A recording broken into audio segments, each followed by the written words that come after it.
Matapos ang maraming taong paghihintay sa resulta sa kaso ng pagpapabagsak sa Twin Towers sa New York, USA noong September 11, 2001.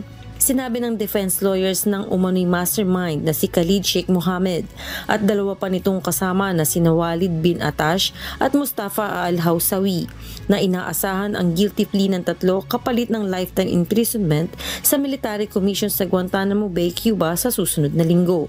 Taong 2003 nang mahuli si Mohammed. Mula noon ay nakaranas ito ng matinding torture sa CIA bago dinala sa Guantanamo at muling sumailalim sa panibagong coercive interrogation at torture pangmuli. Ayon sa otoridad, isa sa pinakadahilan ng delay sa proceedings ay dahil sa inadmissibility ng evidence na kaugnay sa pang-aabuso at pati na rin sa layo ng korte dahil kailangan pang mag-plane travel mula sa Amerika.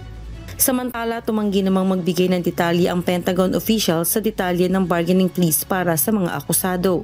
Matatandaan na hinijack ng teroristang grupo ang 4 na commercial planes para gamiting fuel-filled missiles na ang pangunahing target ay ang Pentagon at ang World Trade Center. Samantala, umaasa naman ang pamilya ng mga biktima ng trahedya na mananagot ang mga responsable sa 9/11 terrorist attacks sa Amerika. Early Briones, humahataw sa balita ngayon.